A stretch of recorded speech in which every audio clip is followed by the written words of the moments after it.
Boa noite a todos. Agradecemos essa oportunidade que nós estamos recebendo, né? O convite que o Celso nos fez para que a gente possa estar fazendo a exposição do Evangelho na Casa Antônio de Oliveira. Agradecemos e pedimos a Jesus, nosso Mestre querido, que nos envolva, que nos abençoe, que abra o nosso entendimento, permitindo que possamos apreender em nossos espíritos a sua doutrina de amor e de luz. Ao mentor responsável pela Casa Antônio de Oliveira, nós cumprimentamos e pedimos permissão para aqui estarmos. Esteja conosco, nos envolva e nos intua. Que assim seja, graças a Deus. O livro é Palavras de Vida Eterna. O médium é Francisco Cândido Xavier. E o espírito é Emmanuel. A gente só tem a agradecer, né, ao Chico, que trouxe essas lições para nós, e ao Emmanuel, que teve o carinho, né, de pegar uma passagem evangélica e tornar essa passagem, esse trechinho, em uma lição. E a lição que nós vamos estudar hoje é a 137 do livro Palavras de Vida Eterna. Crença. Credes que há um só Deus e fazes bem? Mas os demônios também o creem e estremecem. Quem escreveu foi Tiago, no capítulo 2, no versículo 19. E a gente foi lá na Bíblia, né, ver essa passagem de Tiago. Ele fala sobre a fé, sobre a importância da fé, mas a fé com obras. Tiago fala que a fé sem obras não nos leva em lugar nenhum. É como ele fala aqui, ó, que crês que há um só Deus e fazes bem. Quer dizer, você acredita? Você tem fé? Sim, eu tenho. Mas tá, isso vai te levar a fazer o quê? O que isso vai mudar para você? Isso está lá em Tiago. Agora vamos ver como que o Emmanuel faz pega essa passagem de Tiago e conversa conosco, abre o nosso entendimento. Vamos ver. Sempre pedindo permissão, né, para que nós possamos ler, para nós não fugirmos do texto.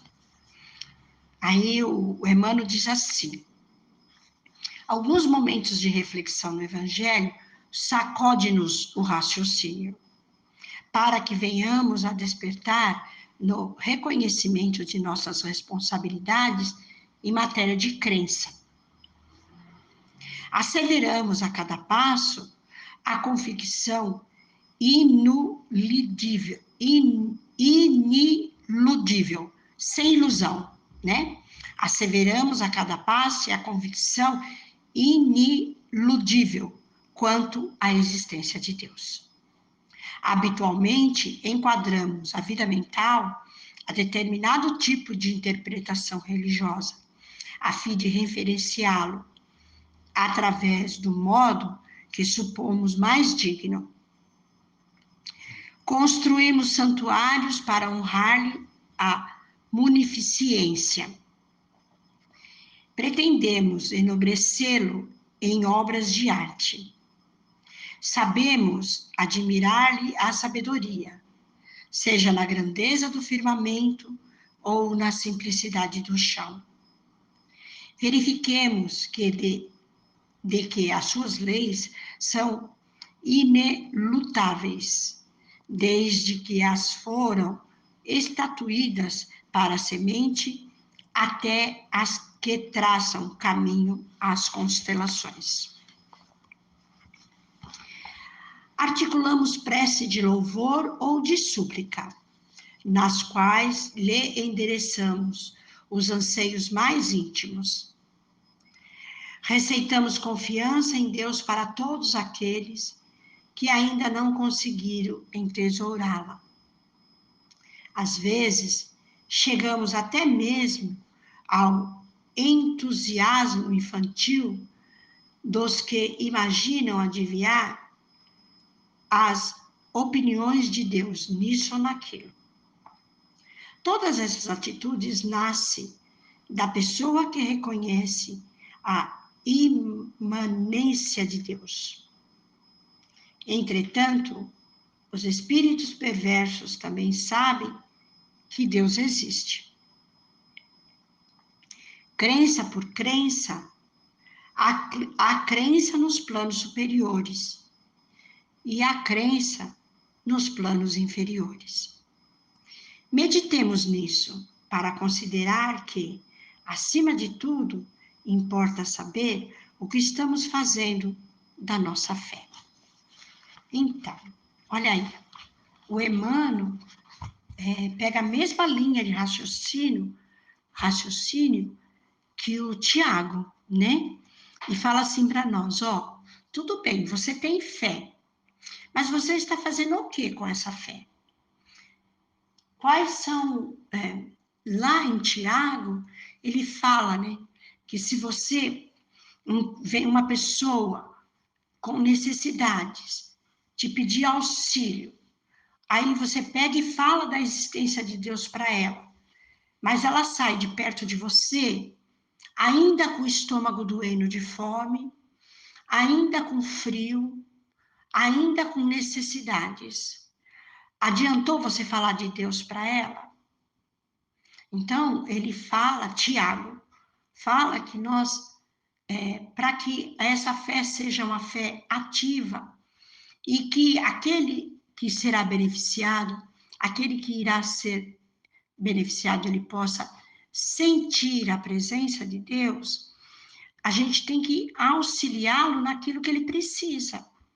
Se você não tiver esse movimento de ir e fazer alguma coisa para aquele que precisa, né, não resolve de nada.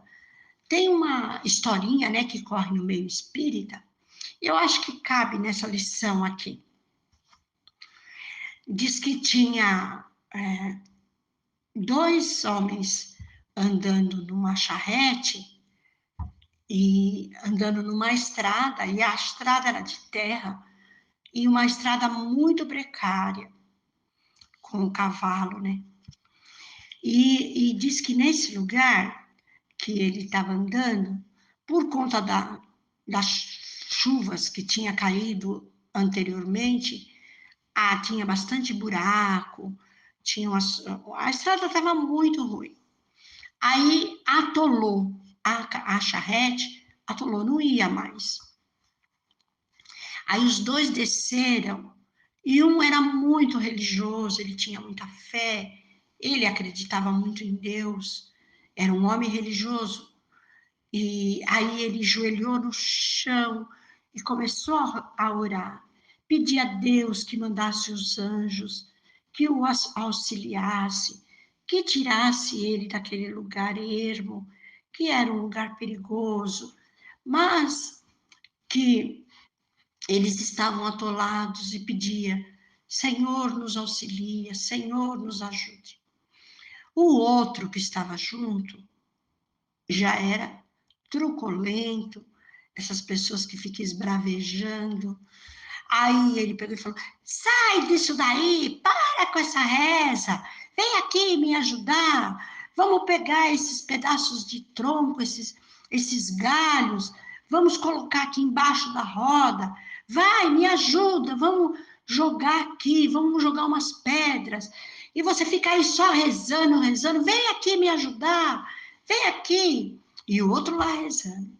E ele foi lá, entrou no mato e quebrou a árvore, quebrou os galhos, e pegou uns pedaços de pau, uns troncos, e foi jogando, e começou a bater no cavalo com aquela estupidez, para o cavalo andar, tudo, e desatolou a carroça, a charrete, desatolou, saiu do atoleiro. O homem de fé falou: Senhor, eu quero te agradecer, o Senhor ouviu as nossas preces, nos tirou do atoleiro, Senhor, eu te agradeço. O outro falou, pode subir na carroça e vamos embora. O que tinha que fazer você não fez.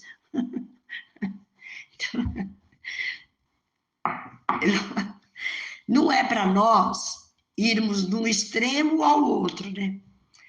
Para nós que estamos estudando a doutrina dos espíritos, que é uma doutrina que é racional, a gente tem que andar no meio, né? A gente tem que orar assim. Bom, você já fez oração? Agora arregaça as mangas e vamos lá. Você já pediu proteção, né? Então agora vamos lá. A obra acabada, agradece a Deus. O Senhor, eu te agradeço pelo amparo que eu recebi. E segue a tua vida. Agora, só ficar orando, orando, orando, não vai tirar a charrete do atoleiro. E também ficar esbravejando, xingando, como ele fala aqui, que os inferiores, eu acho tão engraçado isso, os demônios também o creem, mas aqui o Emmanuel diz assim, crença por crença, há crença nos planos superiores e há crença nos planos inferiores. Então, aí a gente é que vai decidir, né? Nós é que vamos decidir o que nós queremos para nós.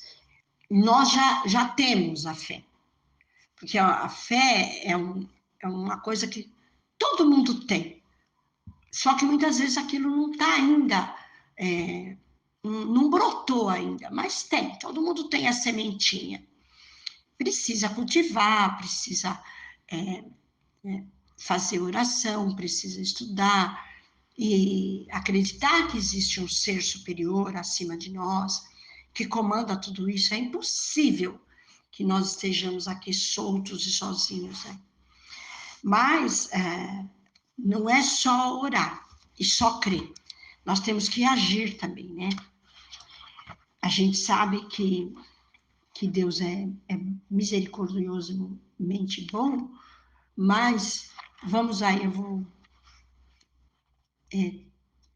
todas essas atitudes nascem da pessoa que reconhece a emanência de Deus. Quer dizer, a pessoa acredita em Deus, mas não adianta só acreditar, a gente tem que agir também. Nós temos que arregaçar as mangas e auxiliar onde precisa ser auxiliado, né? Não adianta eu tenho uma ferida e eu ficar rezando em cima da ferida. Eu tenho que lavar, eu tenho que cobrir para que não sente mosca, para que não forme uma bicheira. Eu tenho que tomar cuidado para não deixar bater, para não ficar pior, não inflamar. A gente tem que fazer a nossa parte. A ferida, ela também a alimentação, né, daquela pessoa que está com a ferida, ver direitinho qual é o tipo de alimentação que ela está, para favorecer que cicatrize aquela ferida. Tem todo um processo, né, para poder, todo um processo para que isso ocorra.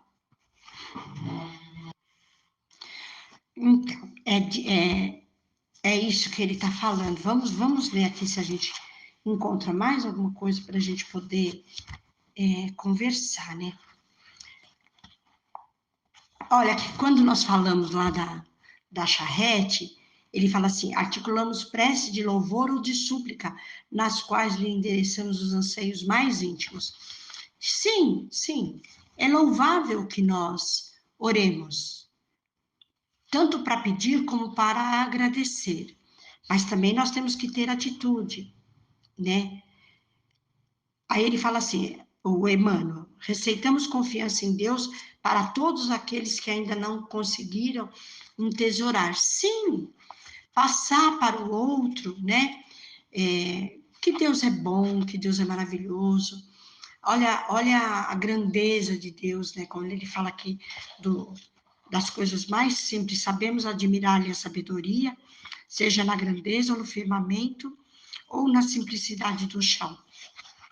Se nós olharmos para o céu, né, ver essa imensidão de estrelas, e sabemos que as estrelas são sóis, e na realidade ali existe toda uma galáxia em torno, né? E provavelmente, com certeza, há mundos habitados, e quantos, né, que estão caminhando conosco, aprendendo também como nós, né? Assim como o planeta Terra. Essa grandeza da sabedoria divina. E aí, quando a gente mexe na terra, que você vai lá mexer no solo, você vê aqueles pequenos insetos, aqueles bichinhos bem minúsculos, lá no meio da terra, e aí você fica pensando, meu Deus, mas isso daqui é um ser vivo também, né? Ele também é filho de Deus. As profundezas do oceano, né? Quando eles mostram aqueles programas que mostram a profundeza do oceano, a beleza que há um mundo, né? Lugares onde não chega o sol, mas tem vida, nas cavernas, né? Aquelas cavernas profundas, tem vida lá também. Tudo isso é a presença de Deus. Mas se não tiver obras, não adianta de nada disso. A gente sabermos tudo isso, a gente tem que auxiliar. Você sabe que tem uma pessoa precisando, você tem que auxiliar, como o Tiago fala lá no capítulo 2, ele fala lá na Bíblia, ele fala assim, você sabe que tem uma pessoa necessitando, precisando, você vai lá, auxilia, faz o que tem que fazer. Essa pessoa nunca mais vai esquecer de você. Tem uma passagem, né, do Dr. Bezerra, que o pai estava aflito, e o pai veio procurar o Chico, o Dr. Bezerra, e contou para ele, né, que a mulher estava doente, que ele estava desempregado, e que ele não tinha nada para dar, para levar para casa, para dar de comer para os filhos. Aí o doutor Bezerra o doutor Bezerra já não tinha mais nada para dar, porque já tinha dado tudo que tinha. Aí deu um abraço nele, falou para ele, você põe um copo de água, né? Antes de faz uma oração, põe um copo de água e dá para sua esposa, e depois dá para os seus filhos também. E amanhã a gente vai ver como que vai ficar essa história. Aí, passado um período, ele encontrou com o doutor Bezerra e ele contou que diz que naquela noite ele fez exatamente isso.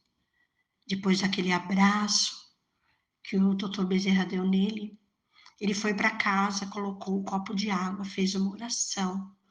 Aí ele deu água para a esposa, deu água para os filhos, ele também bebeu um pouco, deitou e dormiu. Todos adormeceram, saciou a fome, né? E no dia seguinte, a mulher acordou melhor, e ele e as crianças estavam bem também. Ele, depois de um tempo, ele foi encontrar com o doutor Bezerra para contar isso, desse feito, né? E a gente sabe que o Chico também tinha esse comportamento, né? De quando ele não tinha mais nada para dar, ele dava um abraço, ouvia, né, o que a pessoa estava falando, já estava ajudando. É caridade, né? Não, só ter fé não adianta, tá? A gente também tem que auxiliar. Muitas vezes a pessoa está com fome, está com frio, e a gente está querendo passar as lições para ela não vai nem ouvir. Na casa espírita, no dia da distribuição da cesta básica, a gente tem por hábito, agora por causa da pandemia mudou um pouquinho, né? Mas a gente tem por hábito fazer uma caneca de chá e pegar um pão, né?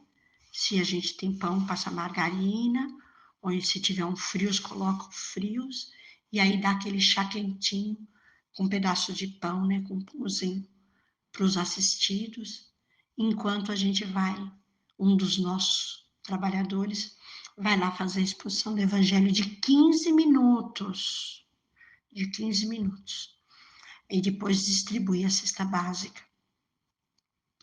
Porque a pessoa com fome, ela nem ouve o que você está falando, né? Ela veio buscar a cesta básica, mas você também dá esse carinho, essa atenção para ela. Muitas vezes aquela pessoa que foi buscar a cesta é justamente aquela que não tomou nenhum café, não tomou nada. Algumas vezes só um copo d'água, né? E foi lá buscar a cesta. A gente também tem esse cuidado. Agora eu não sei mais, porque eu não estou indo mais na distribuição, mas era assim que funcionava. Eu acredito que ainda é, né? A gente só falar de Deus, só isso não resolve, a gente também tem que mostrar, né? Também tem o trabalho do sábado, normalmente nas casas espíritas tem. Enquanto a criança está ali na evangelização, aquelas mães, para não deixarem as crianças lá irem embora, a gente monta uma salinha de artesanato, para ensinar elas a fazerem um trabalhinho manual, para aprender, né? Um pano de prato, alguma coisa assim nesse sentido. Depois ela vende e recebe um dinheirinho, né? Ajuda já no orçamento da casa.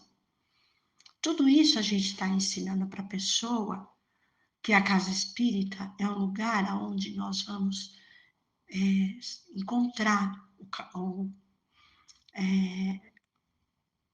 Deus, né? Vamos encontrar não só na casa espírita, gente, nas outras religiões também, eles também fazem, né? É que a gente tá, nós somos espíritas e nós estamos falando numa casa espírita. Mas eu sei, né? Ainda ontem mesmo uma companheira falou: eu estou fazendo artesanato lá para a Igreja Católica. A gente faz, depois vende e reverte o dinheiro para a igreja. Então, já está auxiliando, né? Um benefício, né? Que a pessoa está fazendo. E eu acredito também que nas igrejas evangélicas também eles fazem esse trabalho, né? Ensina a pessoa a ter contato com Deus e orar e acreditar em Deus, mas também procurar os recursos materiais, né? Que nós precisamos também dos recursos materiais, certo? Então é isso, a lição do livro Palavras de Vida Eterna, 137, crença. A passagem é de Tiago, mas quem trouxe para nós foi o Emmanuel, através das mãos do nosso querido Francisco Cândido Xavier. Nós só queremos agradecer essa oportunidade que nós recebemos. Agradecer ao Celso, a essa equipe, né, que faz esse trabalho. Agradecer ao Antônio de Oliveira, que sempre dá oportunidade de trabalho para cada um de nós. Agradecer. Nós só temos que agradecer. Então, nesse instante, nós vibremos vibrações de amor e carinho a todas as criaturas que se encontram doentes, quer seja do corpo ou do espírito. Vamos vibrar para as criaturas que andam pelas ruas, que não têm uma moradia, também para os seus familiares. Vibremos pela implantação do Evangelho em todos os lares, pelos espíritos que estão reencarnados com tarefas definidas. Vamos vibrar pelos trabalhadores do bem, por esta casa de oração que nos acolhe, que nos recebe, pelos trabalhadores desta casa, encarnados e os desencarnados, que eles possam desenvolver sabedoria, discernimento. Vamos vibrar por nós mesmos, para que nós tenhamos força e coragem para colocar na prática todo este aprendizado, que quando sair de nós, possa ser de maneira suave e tranquila, para não ferirmos quem quer que seja. Senhor Jesus, abençoe o nosso esforço, abençoe o nosso trabalho e nos dê a sua paz. Que assim seja, graças a Deus. Boa noite a todos.